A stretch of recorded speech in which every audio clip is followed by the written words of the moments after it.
আসসালামু আলাইকুম। ষান্মাসিক সামষ্টিক মূল্যায়ন সপ্তম শ্রেণীর বিষয় বাংলা শিক্ষার্থীদের জন্য নির্দেশনা মানে তোমাদের পরীক্ষার প্রশ্নটা আমি পড়ে শোনাচ্ছি। নির্দেশনা বুঝতে সমস্যা হলে শিক্ষক এবং সহপাঠীদের সাথে কথা বলা যাবে। বিদ্যালয়ে জনসচেতনমূলক একটি সভা আয়োজন করতে হবে। এই সভায় তোমাদের প্রত্যেক জীবনে এবং চারিপাশে নানা জনসচেতনমূলক বিষয় নিয়ে আলোচনা করা হবে। এই সভায় উপস্থিত থাকবেন এলাকার বিশিষ্ট ব্যক্তিবর্গ, বিদ্যালয়ের প্রধান শিক্ষক এবং সকল শিক্ষার্থী।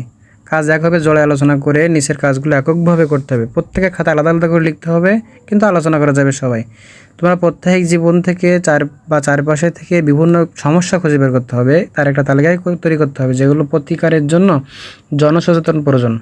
নিজে নিজে কিছু বিষয় খুঁজে বের করার পর বন্ধুর সাথে আলোচনা করো এবং তোমার মতামত নিয়ে আরও কিছু বিষয় তোমার তালিকা যুক্ত করতে পারো।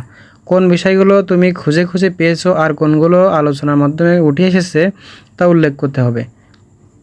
নিচে ছকের মতো করে একটি ছক বানিয়ে এঁকে নিচে তোমার তালিকাটি করতে হবে। ছকের প্রথমে লিখবা যে আমার এলাকা এমন সমস্যা যার জন্য জনসচেতনতা প্রয়োজন, মানে মানুষ সচেতন হবে, এটার সমস্যা নির্ণয় করতে হবে। তো তুমি কী কী সমস্যা খুঁজে পাও আর আমার বন্ধু কী কী সমস্যা খুঁজে পায় সেটা লিখবা। কাজ খতে এবার তালিকা থেকে দুটি বিষয় বাছাই করো। বিষয় দুটি এমন হবে যা সকলের জন্য প্রয়োজন বলে তুমি মনে করছো। এরপর বিষয় দুটি নিয়ে আলাদা আলাদাভাবে দুজনের সাথে দুটি সংক্ষিপ্ত কথোপকথন লেখো, মানে ডায়লগ আকারে লিখতে হবে। কথোপকথন লেখার সময় নিচে নির্দেশনা অনুসরণ করো।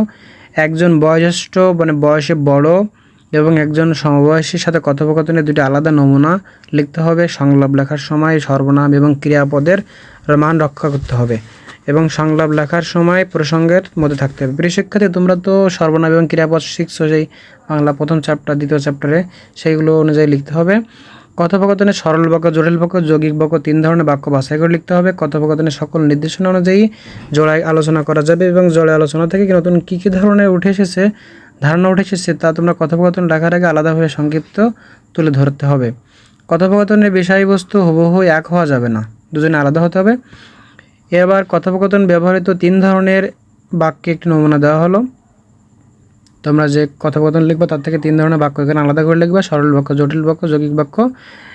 এবং কাজ 2 আছে, যে কোনো দুটি বিষয় বা ঘটনা তুমি আলাদা করছো, যে সে দুটি বিষয় বা ঘটনা কেন অন্যদের থেকে দরকারি বা অন্যদের উপকারী আসতে পারে তা 150 শব্দের মধ্যে লেখো। এটা অনুচ্ছেদ লেখো।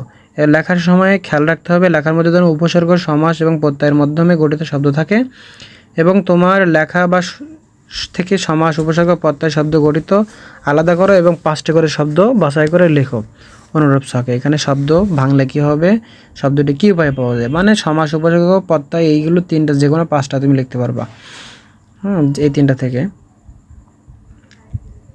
এর পরবর্তীতে কাজ গ আছে, তোমার লেখা থেকে দুটি শব্দ বাছাই করো। শব্দ দুটির একটি করে মুখ্য অর্থ, একটি করে গৌণ অর্থ লেখো, মানে মেইন অর্থ লিখবা, তার পাশাপাশি আর কী কী অর্থে ব্যবহৃত হয় তুমি সেটা লিখবা, যেটা তোমার বইয়ে পড়েছো তোমরা সেগুলো। এরপরও তোমার লেখা অনুচ্ছেদের যে কোনো 3টে শব্দ প্রতি শব্দ লেখো। সামান্তরিক শব্দ পড়েছো না তোমরা অনেকগুলো, সেগুলো থেকে 3টা সামান্তরিক শব্দ লিখবা তুমি, যেগুলো এই গল্পে লিখেছো সেগুলো। এরপর কাজ 3, আসন্ন জনসচেতনমূলক সবার কাজ জন্য তোমার বাছাই করা ঘটনা বা বিষয়টির সাথে সম্পর্কিত করে banner, festoon, poster, placard, billboard, notice, leaflet, মোড়কের লেখা, বিজ্ঞাপনের কিংবা আমন্ত্রণের মধ্য দিয়ে যে কোনো 2টি নমুনা লেখা তৈরি করো। কাজটি হবে একটি দলীয় কাজ, 5 জনের দলের কাজটি করা যাবে, অর্থাৎ তোমাদের এটা দলীয় কাজ হবে।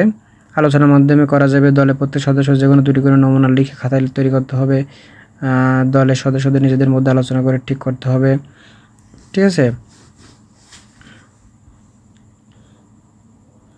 কিছু নির্দিষ্ট ধরনের লেখা পুনরাবৃত্তি করা যাবে না।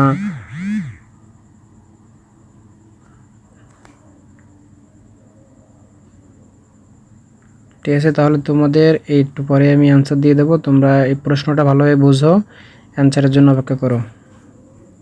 ঠিক আছে, আল্লাহ হাফেজ।